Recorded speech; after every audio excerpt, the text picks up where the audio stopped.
esta alianza universidad, empresa, Estado genera frutos, es estratégico cuando se quieren alcanzar grandes metas, donde un solo actor no lo puede empujar. Y por eso destacamos el rol que todos conocemos, pero es bueno siempre reforzarlo, el rol que ha jugado el MESIT, nuestro Ministerio de Educación Superior, Ciencia y Tecnología en todo esto. Sembró la semilla hace más de 20 años y hoy día sigue echándole agua, ¿no? Reforzando cada año con su programa de becas y desde el Viceministerio de Ciencia y Tecnología apoyando los proyectos de Fondosit, no solamente desde el punto de vista financiero, sino también desde el punto de vista administrativo, asesoría, seguimiento, presión y todo lo que sea necesario para que el país avance.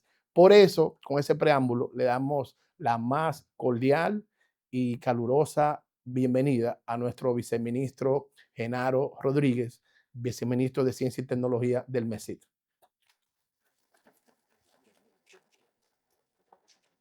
Sí, sí, sí. Sí, es fundamental porque ellos están apostando alto y a un largo plazo. Y ahí la UNFU y todas las academias del país estamos desarrollando proyectos que están realmente alineados de manera directa a lo que es el desarrollo. No es ciencia por ciencia, sino ciencia para construir política pública que mejore el futuro, ¿no? Y el presente de todos.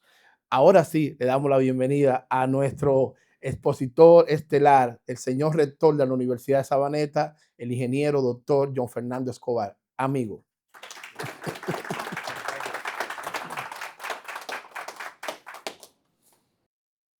Bueno, muchas gracias, Gregorio. Esas palabras me honran y también me avergüenzan un poco porque, eh, pues uno dice, ¿a quién están llamando? Yo no sé todo eso, pero bueno. Muchas gracias, señor viceministro, y muchas gracias, señora vicerrectora. Este propósito que vienen adelantando ustedes, yo ya vengo visitándolos hace 2 años y hemos encontrado que esta alianza es una alianza muy real. No es una alianza solamente de papel, están generando productos de conocimiento, están generando nueva información que se vuelve formación para los estudiantes. Entonces, para mí ha sido un gusto poder participar con ustedes y un honor. Y también de los compañeros que de Colombia me han acompañado, porque nosotros cuando vimos a República Dominicana, vimos que tiene unos potenciales enormes que está explorando y que tal vez tenga de las más grandes oportunidades a nivel planeta. Entonces, aquí, allí al frente ustedes ven este mapa, los geólogos, y entiendo que muchos de los estudiantes que nos acompañan están estudiando geología o son geología graduados. Los geólogos son gente muy rara, ¿cierto? O sea, los geólogos ven geoformas y se emocionan y dicen, oh, una geoforma, y el resto de los seres humanos no entienden de qué hablan. Los petroleros somos más raros todavía, porque nosotros tratamos de entender un sistema que nunca vemos, siempre lo entendemos indirectamente. Yo tengo la desgracia de ser ingeniero de petróleos y para acabar de ajustar hidrogeólogo. O sea, soy de los raros entre los raros. Pero todos los fenómenos de interacción, agua, medio poroso, agua, subsuelo, fluido, subsuelo, son una lectura que hacemos actualmente de un proceso de la naturaleza que llevó millones de años. Y aquí, por eso digo que tal vez República Dominicana tenga uno de los más altos potenciales. Ustedes ven acá toda esta parte que les mostraba Germán ahora, hace parte de la zona donde nosotros estamos descubriendo gas. Gas que necesitábamos, como lo decía el ministro, gas que debimos haber encontrado hace 7 años. Nosotros estuvimos en la Agencia Nacional de Hidrocarburos Hola. hasta el año 2022. Es cierto que los encontramos hace Pregunta, 3, ¿tiene 4 internet años, aquí se había ustedes en el hecho todo salón el sistema de para ponerse en aquella sísmica máquina donde termine? multicliente unos años antes, Aquella máquina, sí. Está bien eso. pero desarrollar esto se demora de 5 a 7 años. Y nosotros necesitamos ese gas el próximo año. Para el mes de abril no vamos a tener gas. Entonces nos va a tocar traer gas licuado, mucho más costoso, y gas de fracking. Entonces, huyéndole al fracking en Colombia, no encontramos el fracking. No hicimos el fracking en Colombia y estamos trayendo gas de fracking de Estados Unidos. La energía más costosa es la que usted no tenga, la que tenga que comprar. Esa es la más costosa. Y ahorita hablando con el ministro nos decía algo, bueno, ¿será que estos pliegues de esas formaciones llegan hasta República Dominicana, sí, mírenlos acá, acá están. Pero entonces eso también es un reto, ¿por qué? Porque tenemos que desarrollar el conocimiento nacional, tenemos que desarrollar la formación nacional y tenemos que preparar las personas para que cuando el ministerio les diga necesitamos geólogos, los geólogos estén dispuestos y con el conocimiento requerido. Vamos un poco más a ver, me pasé mucho. No. Entonces, República Dominicana tiene historia de hidrocarburos, efectivamente, desde la primera ley de hidrocarburos de ustedes es del 56, la de Colombia es del año 52, pero la historia del petróleo ya estamos para los 117 años de historia del petróleo. Ecopetrol fue fundada hace 105 años en la concesión de mares, un lugar donde sabíamos que brotaba petróleo y el petróleo era utilizado incluso por los indígenas desde la época prehispánica. Nosotros hemos tenido la oportunidad de ver toda esta zona que les presentaba el ministro, a que ustedes tienen gas. Si nos devolvemos un poquitico, esa sensación de profundidad que ustedes están teniendo es cierto, eso es una cuenca. Y los hidrocarburos siempre van a sufrir una estratificación. Para arriba el gas, en la mitad el petróleo y abajo el agua. Y estos hidrocarburos no tienen una sola edad. Hay unos que son muy jóvenes y otros que son más antiguos. Unos hidrocarburos de acá, de toda esta zona, aquí estaba el mar de la Luna. Todo esto era el mar de la Luna, que era un mar muy superficial. Ya habíamos hablado de él en pasadas ocasiones. Eso puede tener 100 a 130 millones de años. Entonces tenemos unos hidrocarburos de muy buenas calidades, tenemos hidrocarburos livianos y tenemos gas. Hay hidrocarburos más jóvenes, no siempre esa es la regla, pero los jóvenes tienden a ser más viscosos, más inmaduros termalmente, con un TOC menor, con una relación agua-petróleo mayor, pero no son para nada desechables, son hidrocarburos que necesitamos y que pueden contribuir a la dieta, por ejemplo, del refino o a exportar a otros sitios donde a través de la petroquímica sacan cadenas poliméricas que necesita la industria actual y muy importante, la matriz sobre la que se funde el microcircuito son polímeros. Vamos a seguir necesitando polímeros, más polímeros, porque además son aislantes, van a permitir evitar que se disipe la energía que transmite el dato.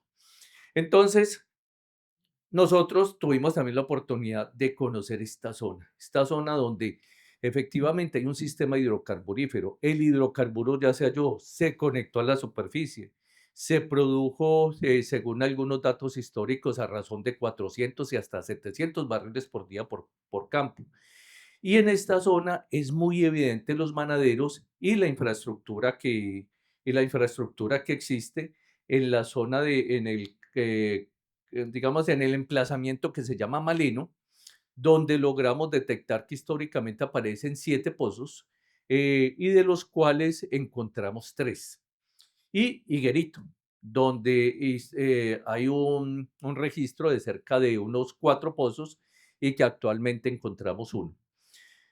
La zona es una zona un poco árida, es bastante calurosa, con breños que tienen de estas espinas, pero en esta zona uno puede identificar que hay como unas especies de canales, ¿cierto? Estos son como, no hay vegetación, son caminos que las personas transitan, pero entonces de acá, esto es un sistema regional.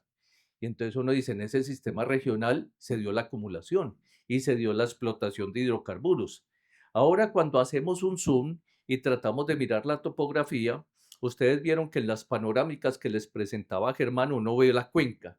Y cuando hacemos los cortes transversales vemos que hay una cuenca. Estas cuencas son la demostración en superficie de lo que posiblemente hay en el subsuelo. Hay un vacío, hay una zona que acumula. Y en esa zona que se acumula se da un sistema en el cual posiblemente, y lo digo posiblemente porque siempre hay que hacer más investigación, haya un mecanismo de recarga de acuíferos profundos que está empujando o manteniendo la presión sobre el hidrocarburo. Entonces uno dice, cuando uno ve los pozos allí, ve que brota agua y aceite. Entonces el sistema posiblemente se comporte de esta forma. Como les decía, yo soy hidrogeólogo. Eh, y la hidrogeología trata de estudiar esos medios. Pero la hidrogeología tiene como varias connotaciones. El hidrogeólogo de arribita, digamos que nosotros estudiamos hasta los 300 metros de profundidad. Hay unos acuíferos intermedios que sabemos que están allí, muchas veces son útiles son aguas dulces y en algunos casos son aguas que contienen gran cantidad de minerales o sales dentro de ellas las sales de litio, que entonces decimos, la hidrogeología, pues con la hidrogeología se hace litio, con la hidrogeología de acuíferos medios y acuíferos profundos se hace geotermia de alta o de baja entalpía. Entonces, y eso tiene que ver con entender la forma como el agua se infiltra y recarga desde zonas muy profundas. Vamos a suponer que este sistema no está alterado y que aquí hace unos 30 millones de años entró el agua. El agua entró y se depositó. Los hidrocarburos se produjeron en un medio marino Una de pregunta. estuarios Si uno y quiere esta agua poner un video salada con es un audio poco de más aquella densa que el computadora, ¿se agua puede? dulce, Puede, se queda abajo. puede. El No agua me dijeron, no me dijeron que tiene había una agua. densidad No mayor le que el colgué todo hidrocarburo. Los Pero es hidrocarburos fácil, no me pueden pasa. estar en densidades de 0.8. Entonces el hidrocarburo, si a la naturaleza en un medio poroso le damos tiempo, ella sencillamente se va a segregar. Entonces aquí tenemos el hidrocarburo y aquí tenemos el gas. Estos sistemas los estamos corroborando en Azúa y Higuerito, porque en esta parte que tienen los acuíferos superficiales, pues sencillamente no, el agua que sale no es agua dulce, el agua que sale es agua salada, el agua que sale con los hidrocarburos. Pero un sistema hay que observarlo, diagnosticarlo, hacerle seguimiento y hacerle control, porque después de hacer estos trabajos encontrábamos esta situación. Maleno. De los 7 malenos, de los cuales realmente son 6 y uno es un sidetrack. ¿Qué es un sidetrack? Estaban perforando maleno 6, dañaron la sarta se quedó en el hueco, entonces hacen otro pozo, se corren unos cuantos metros, hacen otro pozo y vuelven a conectar el agujero que llevaban para la perforación y completamiento. Maleno uno y Maleno 2 producen hidrocarburos. Maleno 3 que está cerrado, no produce hidrocarburos. Está sellado, pero cuando hacemos mediciones de gas y de explosividad de la atmósfera, hay una altísima explosividad de la atmósfera. Más de 10.000, la última vez trajimos un instrumento más preciso, 12.000 partes por millón de metano, en los cuales digamos que puede haber un riesgo allí en aquella zona. Los vuelos de drones que nos permitían obtener una cartografía de más detalle. A esto hay que hacerle topografía, una topografía de detalle para saber cómo se comporta la superficie. Entonces, con unos vuelos de drones y aerofotografía se obtiene una cartografía de más detalle que nos permite tener una aproximación a ese medio, a ese sistema, a ese pequeño sistema regional. Y a partir de allí empezar a mirar qué pasa con esos manaderos. Aquí tenemos Higuerito, 40.6 Ahí se puede punto ver seis YouTube, grados. esa máquina. Maleno Normal. 1, no, perdón. Puede ser que Maleno 1, Maleno Ah, ok, 2 e ok. Higuerito. Higuerito presentaba No, siempre no, una pero temperatura muy alta, se le pone en internet cuarenta y y dos y grados. ahí no entra YouTube y se Entonces, acabó. eso era muy interesante, muy interesante. Cuando ustedes van a Higuerito, ven que el hidrocarburo que sale está mucho más caliente que la atmósfera. ¿Qué esperamos en un sistema termodinámico? Lo que está más caliente se enfría y ¿hasta dónde se enfría? Hasta donde esté la atmósfera. Pero cuando uno ve unos cambios que no son real, pues que son un poquitico extraños, uno puede presumir que algo está pasando. Vamos a ver, vinimos en septiembre del año pasado, volvimos en mayo. Maleno 1, septiembre 41 grados, mayo 40 grados. Mayo estaba un poco más fresco, septiembre hacía mucho calor, y la gravedad API nos dio cerca de 19.7. Las partes por millón registradas de metano eran 1.700 y 2.700, son altas, pero no exageradamente. Maleno 2, un pozo que muestra mucha energía, un burbujeo constante, un nivel de aceite interesante y de hecho muestras en superficie de que las personas toman ese hidrocarburo. Eso lo llevan a una máquina, lo pueden utilizar para encender y cocinar la leña porque se ve que ahí toman los breños y los queman un poco y sacan carbón de leña. O, por ejemplo, si se echan sobre los techos, se evaporan los livianos y es una especie de brea que impermeabiliza. si se echa sobre las carreteras se vuelve un pavimento. Entonces allí teníamos, la temperatura también estaba relativamente próxima y gran cantidad de gas, es decir, mucha energía del gas. Maleno 3, 43 grados, básicamente estábamos midiendo la temperatura del metal porque como les digo está sellado, pero muchas emanaciones de gas. Eigarito 47 grados, esto nos interesó mucho porque dice, esa temperatura solamente puede ser aportado desde muy abajo en la tierra. Quiere decir que ese pozo está conectado al yacimiento y está produciendo o está enviando esa energía hacia la superficie. Pero cuando volvimos en mayo, que había pasado una época de lluvias, 41 grados. Esto es raro, ¿cierto? La Tierra, el centro de la Tierra, el gradiente geotérmico no es posible que se haya enfriado. Y en esa magnitud, en una magnitud de cerca de 6 grados y también igual cantidad de gas. Entonces esto ya nos da un indicativo de cómo está esa infraestructura. Veámoslo. ¿Qué espera de un sistema ideal?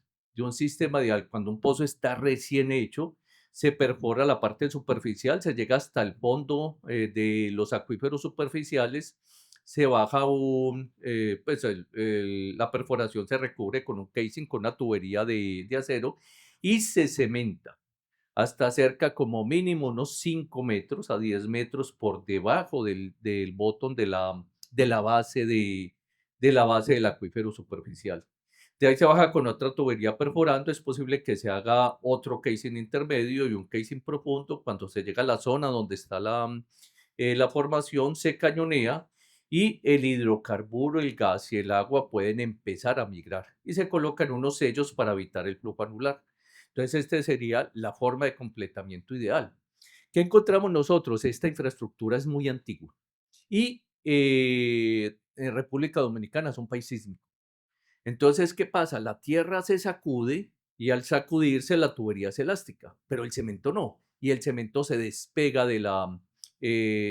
se despega de la formación. Y adicionalmente, puede pasar que estos fluidos se van corroyendo por un suelo salino. Entonces, las tuberías se rompen. Y eso es lo que parece pasar con Maleno 3. Con Maleno 3 parece haber un flujo anular de gas, el pozo está sellado, no salen hidrocarburos, pero sale gas. Por eso es que en un pozo sellado que tiene un desfogue aparece tanto gas en superficie. Entonces, y de hecho el contrapozo, una especie de construcción pequeña, como una pequeña piscinita que se hace alrededor, está fracturado, evidentemente fracturado. El Guerito, que nos había generado mucho entusiasmo, encontramos esta situación que genera preocupación, ¿cierto? Porque Higuerito, que mostraba mucha energía y mucha temperatura, de hecho, cuando uno está en la zona de Higuerito, encuentra alteraciones hidrotermales. Uno ve como unas especies de salares. Cuando ustedes ven esos salares, encuentran unas escamas. Esas escamas, si ustedes la olfatean, encuentran que les huele un poquitico como a pólvora, ¿cierto? Ese color y ese olor es manganeso. El manganeso es un mineral interesante. El manganeso, hay baterías de manganeso. El manganeso está dentro de la cadena de depositación química cerca del níquel, cerca del cobalto. Eso, el manganeso es un mineral importante. Y allí es un mineral de la transición. Entonces uno dice, estas alteraciones hidrotermales también pueden ser indicios y la temperatura de higuerito puede ser indicios de que allí se está dando también otras producciones que pueden ser interesantes a futuro. Pero ¿qué pasa cuando higuerito, cuando estamos en época seca? Cuando estamos en época seca, estamos en el acuífero o la zona freática y el acuífero pueden estar en estiaje total. Quiere decir, se secó ese acuífero, ustedes hacen un hueco de 6 metros, no encuentran agua. Lo hacen a 30 metros, no encuentran agua. Entonces, ¿qué pasa si la tubería está fracturada? Si la tubería está fracturada, el hidrocarburo migra a la formación. Y ese es un tema, pues, que los geólogos tratamos de cuidarnos mucho, de dañar un acuífero. Porque el acuífero a futuro puede ser que necesitemos hacer ese hueco para sacar agua dulce, para hacer un distrito de riego. Y lo vamos a tener contaminados por hidrocarburos. Entonces, allí vamos a tener un problema. Otro tema es que si el hidrocarburo, supongamos que aquí tuviéramos manganeso, y decimos, vea, esa agua es salina, pero usted tiene sales de manganeso, KCl, carbonato de litio, Entonces uno dice, ah, no, venga, vamos a explotar esas sales, que esas sales son importantes para la transición. El grano ya no está, la sal ya no está disponible porque el grano fue humectado por el aceite. Es decir, se les quedó en el hueco. La única forma de sacarlo sería hacer un hueco y a punta de retroexcavadoras explotar ese mineral, lo cual no sería ni ambientalmente viable ni económicamente sostenible. Entonces, pero ¿qué pasa en la época de lluvias? En la época de lluvias, el acuífero está lleno, está en capacidad de campo y el agua migra al pozo, agua más fría. Enfría el agua que venía subiendo en la formación y por eso encontramos una temperatura más baja. En ese proceso encontramos que Maleno 1 y Maleno 2 tienen un potencial muy interesante. Y ese potencial muy interesante lo podemos calcular a través de cuánto hidrocarburo pudiéramos sacar purgando únicamente el pozo. ¿Qué es purgarlo? Llevar una motobomba o una manguera y sacar 10 metros de fluido.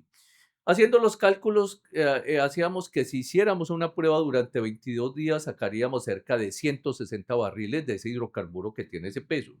Calculando la punición de precio por calidad no es muy alta, son cerca de $5. Vamos a suponer que agarramos 55 como valen los Mares Blend o el Magdalena Blend y que son de 19 y estaríamos obteniendo un precio por barril de $50. Ustedes van a sacar 160 barriles al mercado, nadie se los va a comprar, pero tienen una refinería. Lo llevan a la refinería, lo mezclan con la nafta y lo meten a la cadena de refinación. Estas son las mismas muestras que les mostró el compañero Germán. Tomamos estas muestras. Las muestras se dejaron decantar y nos mostraron que tenían estos porcentajes de aceite. Higuerito, ya mucho menos aceite porque hay mucha mezcla. Nos aparecía mucha agua, mucha más que en septiembre del año pasado. Maleno 1 tenía mucho más aceite, pero Maleno 1 tenía mucho más aceite por una razón. Maleno 1 parece que no es purgado por las personas. Parece que tiene muchos detritos, entonces cuando meten la manguera no les baja mucho. Y en cambio Maleno 2 muestra menos hidrocarburo, pero más constante. Entonces, de allí es de donde pueden sacar estos hidrocarburos. ¿Qué hemos, qué hemos ¿Qué tenemos como hipótesis? En Maleno 1 y Maleno 2 pasa esto, la gente ha arrojado escombros. Como algunas veces la gente siente que hay explosiones, que burbujea aceite, que se le mueren las vacas, entonces la gente le tiró basura pensando que así pueden sellar la formación, pero eso no es posible, eso no es factible. Entonces esos detritos están ahí y el hidrocarburo y el gas y el agua pasan a través de esos detritos y llegan a superficie. Por eso les proponemos esto, más o menos hasta unos 300 metros, son cerca de 1000 pies, van a tener una columna que es parecida a esta. El tiempo de quietud ha hecho que las burbujitas de aceite de gas van migrando a través de una columna de agua. Por eso se propone purgar solamente 10 metros, porque es que esa columna de agua es la que contiene la formación. Uno no puede vaciar esa columna, porque sencillamente se viene el pozo y se viene una gran burbuja de gas y de pronto se hace un daño. Purgar de a 10 metros se saca un primer tanque. Esta bomba es una bomba de 1.5 barriles, una bomba pequeña, 10 metros no genera una presión o una contrapresión hidrostática o de succión que sea muy alta. Se lleva un primer tanque de decantación. El agua se decanta acá, esta agua queda por ahí con una relación de agua-aceite de un 5% y aquí vamos dejando solamente el aceite. En periodos de cada 2 días, 2 camiones van y succionan esta agua. Eso se llaman chupamanchas, no sé cómo se llamarán acá, es un Bactor, como los que van y succionan de las alcantarillas y se transportan a refinería. Se transporta aceite y se transporta agua oleoginosa para desnatar el otro 5%. Esto permitiría, ¿qué? Permitiría, primero que todo, un mayor conocimiento de los hidrocarburos, un mayor conocimiento del sistema hidrocarburífero y identificar si es posible hacer un workover a esos pozos, porque ya sabemos que podríamos tener una producción, bueno, mensual de cerca de 200 barriles, eso no es mucho. Hay pozos en Colombia que producen 7 barriles, pero cuando se le hacen las operaciones indicadas pasan a producir 40 barriles, 70 barriles, que es una producción interesante. En este modelo, aquí explicamos cómo se está produciendo el agua, va a estar ahí y tiene una alimentación muy lejana.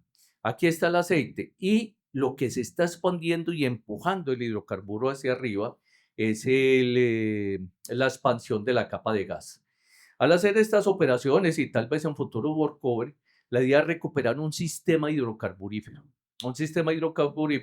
en el cual tengamos selladas las zonas de aportes de agua y de aportes de gas. ¿Para qué? Para que compriman el hidrocarburo y salga una mayor cantidad de hidrocarburo. Nuevas tecnologías que nos indican que podemos hacer Ok, unos vayamos. pozos laterales, unos pequeños pozos y aumentamos y generamos realmente un cilindro de flujo. Y en estos cilindros las producciones pueden ser de cerca de 100, 200 hasta 700 barriles. A futuro nosotros indicamos como a los académicos, ¿qué debemos hacer nosotros como académicos, como en esta contribución? Conocer las líneas base de nuestros sistemas hidrocarburíferos, los sistemas ambientales, generar capacidades instaladas, ¿qué es eso? Formación, formarse en estas disciplinas, la información estratégica, los data room, ya nos decía el ministro que contrataron con el Schlumberger toda la base de datos de información, unos proyectos piloto que les permitan conocer los sistemas hidrocarburíferos, que permitan que haya una vertiente de especialización de los geólogos hacia la ingeniería de recursos del subsuelo. La consolidación y escalamiento. La consolidación y escalamiento, primero van a ser 2 y se van a sentir muy solos, después van a ser 4, después van a ser 8, después van a ser una comunidad de recursos energéticos. Y por último, la ejecución y seguimiento, que ya eso es la función del Estado, el Ministerio de Minas, una unidad que genere y gerencie los recursos hidrocarburíferos. Entonces, a todos ustedes muchas gracias y bueno, si tienen alguna pregunta, con mucho gusto la responderemos.